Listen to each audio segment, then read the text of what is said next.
Hey Clashers, and welcome back to another video. And today we want to take a look at the new skin coming to Clash of Clans. Then we want to do like a small Itsu news series again, where we're going to talk about the Clash Worlds qualifiers this weekend and about Legend. But let's get started. We have the new Gladiator champion skin, which is going to be a new Royal Champion skin in this next Go Pass. But I think it's always easier to check her out, like in some attacks. So I think that's what we should do. So let's check it out, how she is doing her attacks, and if there are any specific animations. Let's just use the Goblin base and see how we can do. First off, her spears are like this lightning weapon, which I feel like is kind of cool.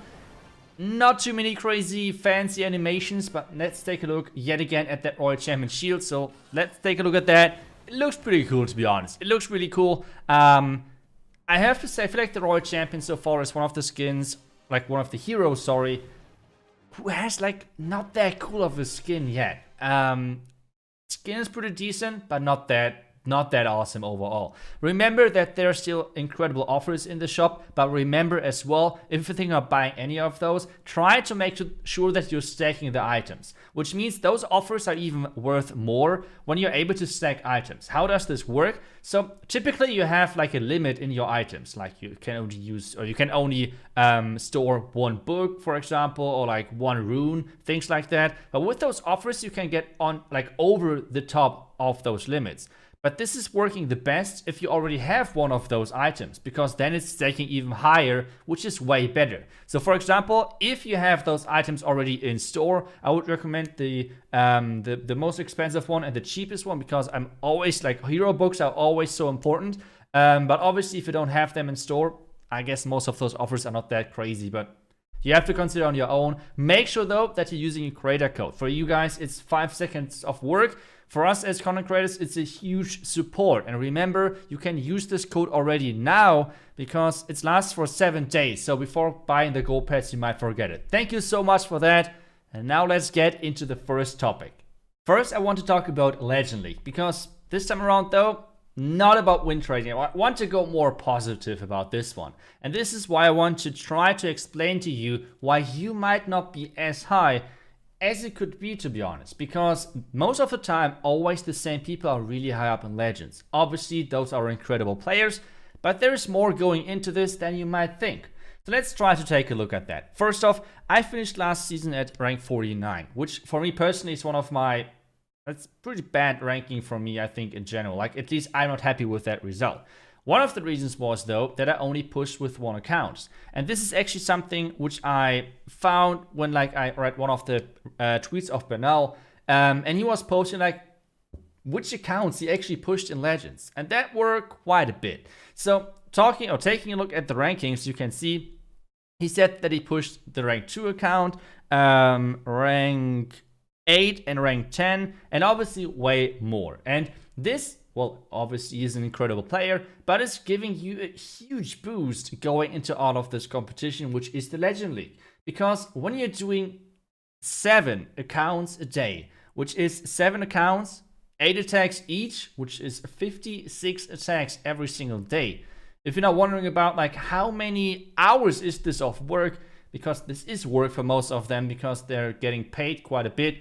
Going to get to that in a couple of minutes, but this is overall up to 4 hours work, depending on how quick you're doing your attacks and so on. So that's crazy. 4 hours every single day, only Legend attacks. Like, this is not like only Clash every single day for hours. This is only Legend, which means base building, base testing, things like that is not even involved. And this is just crazy. So now the thing is, obviously, why are they doing it? And this is, if you were wondering about like some sort of cheating, no, that's not the case. I want to talk about the end of the season finishes. So for example, I finished on 49, as I said, and I got some money for joining obviously a different clan.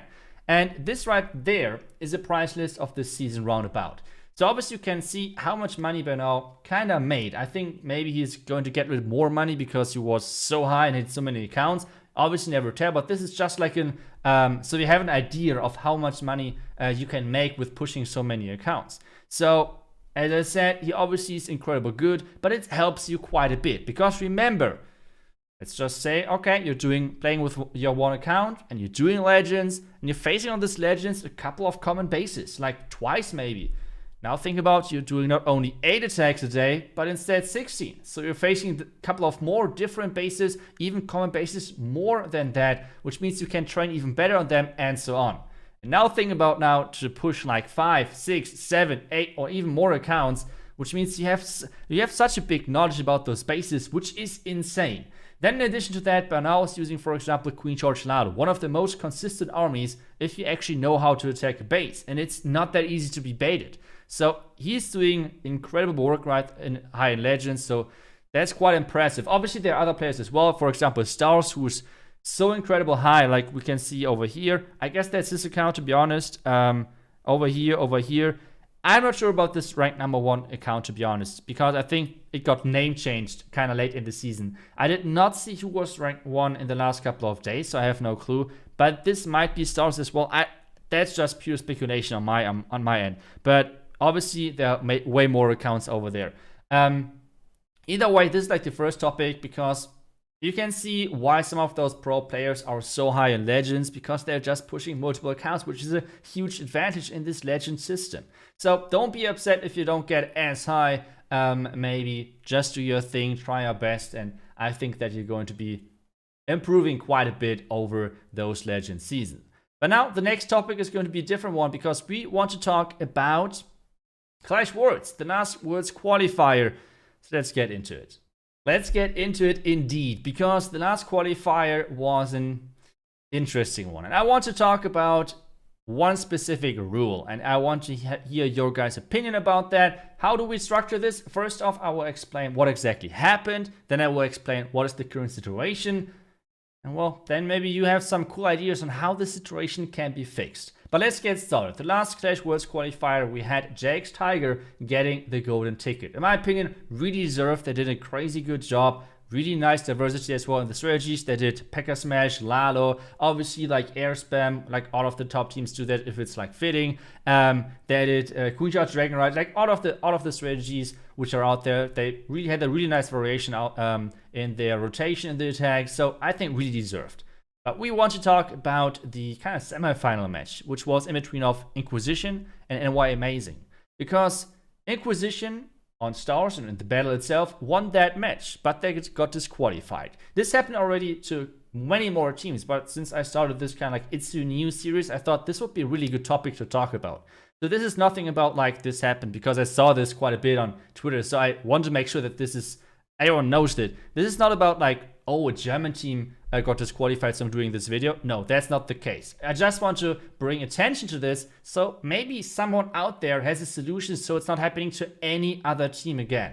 This would be awesome, because I think not the internet connection should decide a match in Clash Worlds, but instead the skill of the players. But now let's talk about why did they get disqualified and what is the current situation.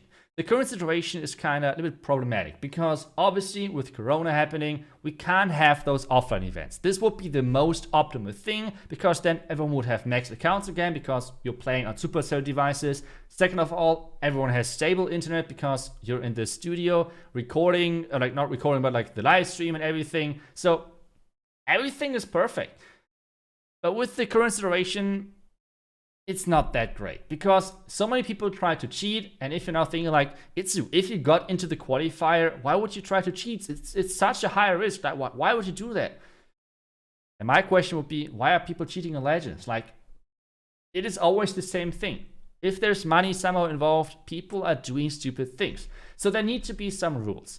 This one is an already public one, why I can talk about this. But one of the things which Supercell is doing is like a safety camera, like this, which always is getting mentioned in those disqualification announcements. How does this work? Why is this there? And whatever. So first of all, there's a camera. Like when you're connecting to the Discord of the Clash Worlds and everything, you have to use a camera. This camera has to obviously is on you and has to film your device as well, just to make sure that you're not opening Discord and asking your friends how to attack this base, because Clash Worlds is about 5v5 not about 10v10 or like 5v5 and 10 more friends. Like, it's 5v5. So you should not like go on Discord, ask others about like a base how to attack, or maybe do even other things which are way worse. This is kind of the idea behind that. This is why there's a camera pointing at you so the admins can see you all the time. And if this camera is disconnecting, in theory, people could cheat. So the rule is that as soon as someone is disconnecting, the team is getting disqualified, which is obviously not the optimal thing. But sadly, there's no optimal solution out yet. At least no one came up with one. That's the problem. A lot of people talked about maybe offline cameras, which are able to record you. But there's a kind of like a problem. First off, after you have to disconnect, you would need to upload it kinda. Then obviously people could like fake it, maybe even things like that. But not even talking about this. Let's just imagine someone's really uploading this. Everyone knows that this is the real one. First, you have to upload it. So it should be quite a long, like quite a big file, which takes some time. Otherwise, you need to cut it. But then again, every single person would need to have access to like a program, or like would need to know how to use this program, how to cut this file, which is not that easy. And overall, I can imagine, this is only speculation on my end, I think for Supercell, the broadcast is quite important. And this would have a huge delay in the broadcast, like a lot of kind of dead time without any gameplay. So in Clash, this is typically all of the viewers just like quit the stream. So this, I think, for Supercell, it seems, like I said, this is just speculation. I feel like this solution is not going to be used at all. So still, what could be a solution? Because in my opinion, as I said, disqualification or like the words should not be about a team having bad internet connection. Because I think so far all of the disqualifications which were happening this year, in my opinion, at least it seems like it, none of those teams really tried to cheat. It was just bad internet, which is obviously could always happen. So that's not that cool. So the question is, what could be done? The next thing which I want to touch on, which I feel like is super stupid, is that the disqualified team, if there's no proof that they tried to cheat, it's just like bad internet connection probably, they're losing their prize money. So for example, all of the teams which already got disqualified got no prize money. And obviously going into a tournament like this, you have to prepare. You have to invest time, invest money for bases maybe and things like that. So all of this is like you don't get anything out of it. You only have invested money for nothing, which I feel like is not right if you have not done anything. I mean, getting disqualified in this stage and not being able to keep playing, in my opinion, is the right choice. Because you have to have this rule, in my opinion, is needed to make sure the competition is fair. But getting rid of the money is a whole different story. I feel like this is not really necessary. I feel like this money should stay with the teams if there's no proof of them actually trying to cheat. This is just my opinion. But now it's getting to you. Do you guys think you have any good solutions maybe on how you could fix that? Because I feel like the only way of fixing this is getting, hopefully next year, back to offline events. I don't see a good solution for online events, which is kind of upsetting. So it would be the worst. Like, just imagine in the Clash Worlds finals, in the final match, let's say, I don't know, 2 different teams facing off, like the 2 best teams in 2021, and then one of them is having a disconnect in the camera. This would be the worst thing ever. At the same time, I don't see another solution. So maybe I hope that this is, I don't know, maybe fixed, or maybe we can just hope that it's not going to happen in the final event, and in the next, obviously, qualifiers as well. Either way, this was all of the information which I had about the qualifiers. Let me know what you think about that. Thank you so much for watching this little itsy news section again. And, well, thank you so much. See you again tomorrow. Until then, see ya and bye-bye.